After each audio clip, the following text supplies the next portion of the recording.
ನಮಸ್ಕಾರ.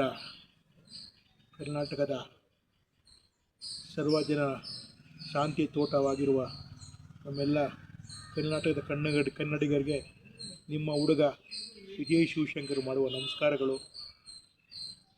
ನಾನು ಇವತ್ತು ಹೇಳಕ್ಕೆ ಹೊರಟಿರುವಂಥ ವಿಚಾರವೇನೆಂದರೆ,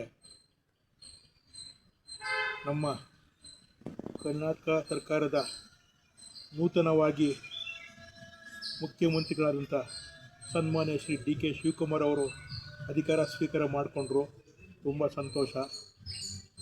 ರಾಜ್ಯದ ಜನತೆಯ ಒಳಿತಿಗಾಗಿ ದುಡಿತೀನಿ ಅಂತ ಸಂಕಲ್ಪ ಮಾಡಿದ್ದಾರೆ. ತುಂಬ ಸಂತೋಷ. ಆದರೆ ಇಲ್ಲೊಂದು ವಿಪರ್ಯಾಸ ಅಂದರೆ, ಸಚಿವ ಸಂಪುಟದಲ್ಲಿ ಒಂದು ಪ್ರೋಟೋಕಾಲ್ ಇದೆ. ಸನ್ಮಾನ್ಯ ಡಿ.ಕೆ. ಶಿವಕುಮಾರ್ ಸಾಹೇಬರಿಗೆ ಏನು ಗೊತ್ತಿಲ್ಲದಿರೋಂಥ ವಿಚಾರ ಏನಲ್ಲ. ಒಂದು ಪ್ರೋಟೋಕಾಲ್ ಮೇಂಟೈನ್ ಆಗಲಿಲ್ಲ ಅಂದರೆ ಸೀನಿಯಾರಿಟಿ ಬರುತ್ತೆ, ಕ್ಯಾಟಗರಿ ಬರುತ್ತೆ, ಇಂಟರ್ನಲ್ ರಿಸರ್ವೇಷನ್ ಬರುತ್ತೆ. ಇದೆಲ್ಲ ನೋಡ್ಕೊಂಡು ತಾನೇ ನಮ್ಮ ಮಾನ್ಯ ಮುಖ್ಯಮಂತ್ರಿಗಳು ಕ್ಯಾಬಿನೆಟ್ನ ರಚನೆ ಮಾಡೋಕ್ಕಾಗಿತ್ತು, ಸಚಿವ ಸ್ಥಾನ ಕೊಡಬೇಕಾಗಿತ್ತು. ಇದನ್ನು ಬಿಟ್ಟು ಇವರು ಮೊನ್ನೆ ರಾಜಕೀಯಕ್ಕೆ ಇಳಿದಂಥ ಕೆಲವು ಯುವಕರನ್ನು ಆದ್ಯತೆ ಕೊಟ್ಟು ಒಳ್ಳೆಯ ಹುದ್ದೆಗಳನ್ನು ಕೊಟ್ಟಿದ್ದಾರೆ. ಅದು ಎಂಥ ಜವಾಬ್ದಾರಿತ ಹುದ್ದೆಗಳನ್ನು ಗೊತ್ತಿದ್ದೂ ಅಂತ ಆಟ ಆಡೋ ಮಕ್ಕಳ ಕೈಗೆ ಬೊಂಬೆ ಕೊಟ್ಟಂಗೆ ಕೊಟ್ಟಿದ್ದಾರೆ. ಮತ್ತು ಇದರಲ್ಲಿ ನಮ್ಮ ದಲಿತ ಸಮುದಾಯದ ಎಡಗೈ ಸಮುದಾಯಕ್ಕೆ ಏನೆಲ್ಲ ಅನ್ಯಾಯ ಮಾಡಿದಾರಂತ ಇಡೀ ಕರ್ನಾಟಕ ಜನತೆನೇ ಗೊತ್ತಿದೆ. ನಾನು ಗೌರವಿತ ಮುಖ್ಯಮಂತ್ರಿಗಳಲ್ಲಿ ಮನವಿ ಮಾಡಿಕೊಳ್ತೇನೆ, ಸ್ವಾಮಿ, ತಾವು ರಾಜಕಾರಣಕ್ಕೆ ಬರೋಕ್ಕಿಂತ ಮುಂಚೆ ತಮ್ಮನ್ನ ನಾನು ಗಮನಿಸ್ತಾ ಇದ್ದೇನೆ. ಇದೇ ಜನರಲ್ ಹಾಸ್ಟೆಲ್ಲು ನಾನು ಇದ್ದಿತ್ತು.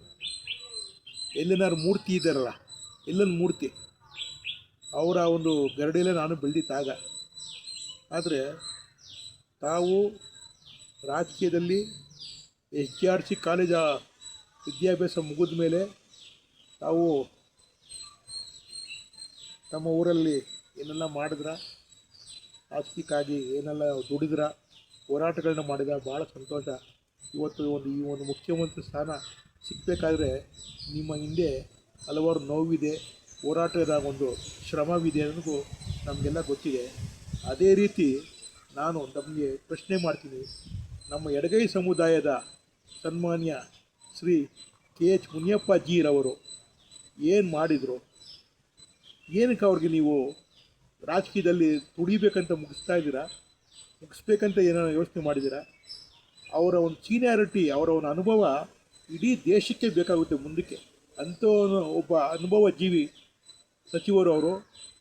ಅಂಥ ವ್ಯಕ್ತಿಗೆ ತಾವು ಕಸ ಮಾಡ್ಕೊಂಡು ಯಾವುದೋ ಒಂದು ಸಣ್ಣ ಪುಟ್ಟ ಸಚಿವ ಸ್ಥಾನ ಕೊಟ್ಟಿದ್ದೀರಲ್ಲ, ಅವ್ರಿಗೆ ಯಾಕೆ ನೀವು ಅವರ ಲೆವೆಲ್ಗೆ ನೀವು ಒಂದು ಒಳ್ಳೆಯ ಸಚಿವ ಸ್ಥಾನ ಕೊಡಬಾರ್ದಾಗಿತ್ತು? ಹೇಳಿ ಮಾನ್ಯರೇ. ಆಯಿತು, ಮೊನ್ನೆ ನಡೆದಂಥ ಕಾಂಗ್ರೆಸ್ ಪಕ್ಷದ ರಾಜ್ಯದ ಅಧ್ಯಕ್ಷರ ಸ್ಥಾನದ ಒಂದು ಪದಗ್ರಹಣದ ಸಮಯದಲ್ಲಿ ನಮ್ಮ ಎಡಗೈ ಸಮುದಾಯದ ಹುಲಿ ಶ್ರೀಮಾನ್ H. ಆಂಜನೇಯವರು, ಇವರು ಮಾಜಿ ಸಚಿವರು, ಇವರನ್ನು ನೀವು ಅತ್ಯಂತ ಕೀಳಾಗಿ ನೀವು ಆ ತುಂಬಿ ಸಭೆಯಲ್ಲಿ ಆಂಜನೇಯ ಅಂತಿರಲ್ಲ. ಅವರ ವಯಸ್ಸೆಷ್ಟು ಸ್ವಾಮಿ? ಅವರ ಅನುಭವ ಏನಿದೆ ನಿಮಗೆಲ್ಲ ಗೊತ್ತಿಲ್ಲ ಸ್ವಾಮಿ? ಅವರು ಈ ರಾಜ್ಯಕ್ಕೆ ಅವರ ಸೇವೆ ಏನಿದೆ ಗೊತ್ತಿಲ್ಲ ಸ್ವಾಮಿ? ಯುವ ಕಾಂಗ್ರೆಸ್ನ ಅಧ್ಯಕ್ಷರಾಗಿ 2 ಬಾರಿ ಅವರು ರಾಜ್ಯದ ಅಧಿಕಾರ ವಹಿಸ್ಕೊಂಡು ಸರ್ಕಾರ ಅಧಿಕಾರಕ್ಕೆ ತಂದಿದ್ದರು. ಇವತ್ತು ಅಂಥ ಮನುಷ್ಯನ್ನ ತುಂಬಿದ ಸಭೆಯಲ್ಲಿ ಆಂಜನೇಯ ಅಂತ ಕರಿತೀರಲ್ಲ, ಇದು ನಿಮಗೆ ಶೋಭೆ ತರುವಂಥ ವಿಚಾರನ? ಹೇಳಿ ಸ್ವಾಮಿ. ಸೊ ಹೀಗೆ ಒಂದೊಂದೇ ತಮ್ಮೆಲ್ಲರ ಒಂದು ವಿಚಾರ ಹೇಳ್ಕೊಂಡು ಹೋದರೆ ನಮ್ಮ ಎಡಗೈ ಸಮುದಾಯನ ಸಂಪೂರ್ಣವಾಗಿ ಸರ್ವನಾಶ ಮಾಡೋಕ್ಕೆ ನೀವು ಎಲ್ಲ ಒಂದು ಒಳ್ಳೆ ಪ್ಲ್ಯಾನ್ ಮಾಡಿದ್ದೀರ. ಸನ್ಮಾನ್ಯ ಹೇಳಬಾರ್ದು ಹೆಸರುಗಳು ಅವ್ರದ್ದು. ಇವರೆಲ್ಲ ನಿಮಗೆ ಯಾವ ಲೆವೆಲ್ ನಿಮ್ಮನ್ನು ತಂದು ನಿಮ್ಮನ್ನ ಮುಗಿಸ್ತಾನೆ ಅನ್ನೋದು ನೀವು ನೋಡ್ತಾ ಇರಿ. ಆಮೇಲೆ ನಿಮ್ಗೆ ಗೊತ್ತಾಗುತ್ತೆ ಏನು ವಿಚಾರ ಅನ್ನೋದು, ಸತ್ಯ ಹೊರಗಡೆ ಬರುತ್ತೆ ಸ್ವಾಮಿ. ಇನ್ನು ಮುಂದೆ ಆದ್ರೂ ತಮ್ಮಲ್ಲಿ ಕಳಕಳೆ ಮನವಿ ಮಾಡ್ತಾಯಿದ್ದೀನಿ. ಎಡಗೈ ಸಮುದಾಯದ ಎಲ್ಲ ಮುಖಂಡರುಗಳಿಗೂ ದಯಮಾಡಿ ಒಂದು ಗೌರವ ಅಂತ ಕೊಡಿ. ಅವ್ರಿಗೂ ಒಂದು ಆತ್ಮ ಗೌರವ ಇದೆ. ಶೋಷಿತರ ವರ್ಗದವರು ಸ್ವಾಮಿ. ಈಗಾಗಲೇ ನಮ್ಮ ಎಡಗೈ ಸಮುದಾಯದ ಅನ್ನನ ಇನ್ನೂ ಯಾರೋ ಕಿತ್ಕೊಂಡು ತಿಂತಾ ಇದ್ದಾರೆ. ಅರ್ಥ ಆಯ್ತಾರೆ? ನಿಮಗೆಲ್ಲ ಗೊತ್ತಿರೋ ವಿಚಾರನೇ. ಆದರೂ ರಾಜಕೀಯವಾಗಿ ಮುಗಿಸ್ಬೇಕಂತ ಹೊರಟಿದ್ದೀರಾ, ಸಾಮಾಜಿಕವಾಗಿ ಮುಗಿಸ್ಬೇಕಂತ ಹೊರಟಿದ್ದೀರಾ. ಇದನ್ನೆಲ್ಲ ಬದಿಗಿಟ್ಟು ಮುಂದಿನ ದಿನಗಳಲ್ಲಿ ಸನ್ಮಾನ್ಯ ಕೆ ಎಚ್ ಮುನಿಯಪ್ಪಾಜಿಯವರಿಗೆ ಸೂಕ್ತವಾದ ಹುದ್ದೆಯನ್ನು ಕೊಡಿ. ನಾನು ಎಡಗೈ ಸಮುದಾಯ ಪರವಾಗಿ ನಿಮ್ಮ ಹುಡುಗ ನಾನು ಕಾಂಗ್ರೆಸ್ನ ಇದ್ದಿದ್ದು, ವಿಜಯ್ ಶಿವಶಂಕರ್ ಆಯ್ತಾ.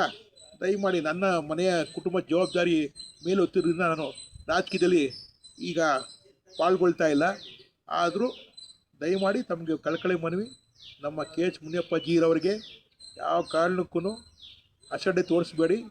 ಅವ್ರಿಗೆ ಸೂಕ್ತವಾದ ಸ್ಥಾನಮಾನ ಕೊಡಬೇಕಂತ ತಮ್ಮಲ್ಲಿ ವಿನಂತಿ ಮಾಡಿಕೊಳ್ತೇನೆ. ನಮಸ್ಕಾರ. ಜೈ ಹಿಂದ್, ಜೈ ಕರ್ನಾಟಕ, ಜೈ ಭಾರತ್, ಜೈ ಜವಾನ್, ಜೈ ಕಿಸಾನ್, ಜೈ ಸಂವಿಧಾನ್.